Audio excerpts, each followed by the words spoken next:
जहर बना के छोड़ी दिहलो यार हो।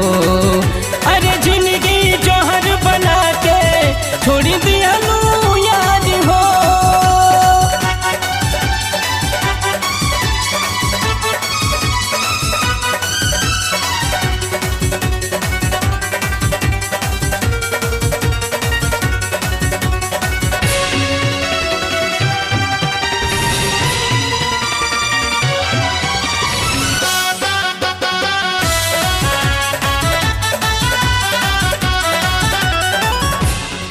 दे गैलू धोखा देख के मौका, तू नहीं बुझलू प्यार अनोखा।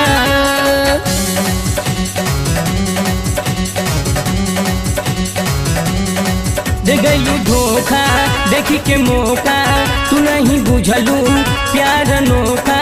दीवाना कैलू पागल बनैलू, कहेला दोसरा के बहिया धैलू।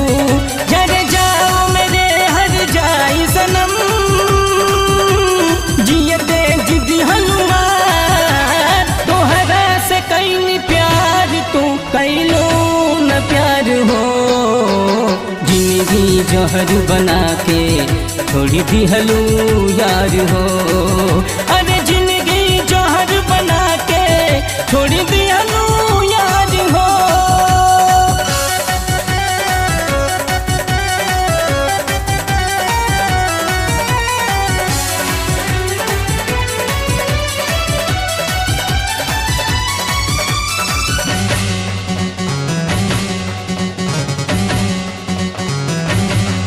के कसम के सातो जन्म के और भूली गईलू गोरी तू हमके।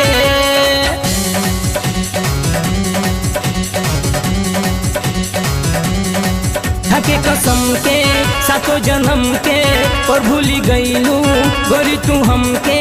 लड़ा के नैना चीनी के चैना, रहिले पागल हम दिन रहना। भस कर बलराम दिलाई दुआ,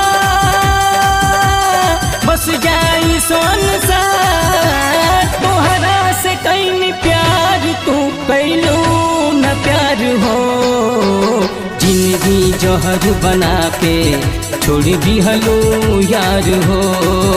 अरे जिंदगी जहर बना के छोड़ी दिया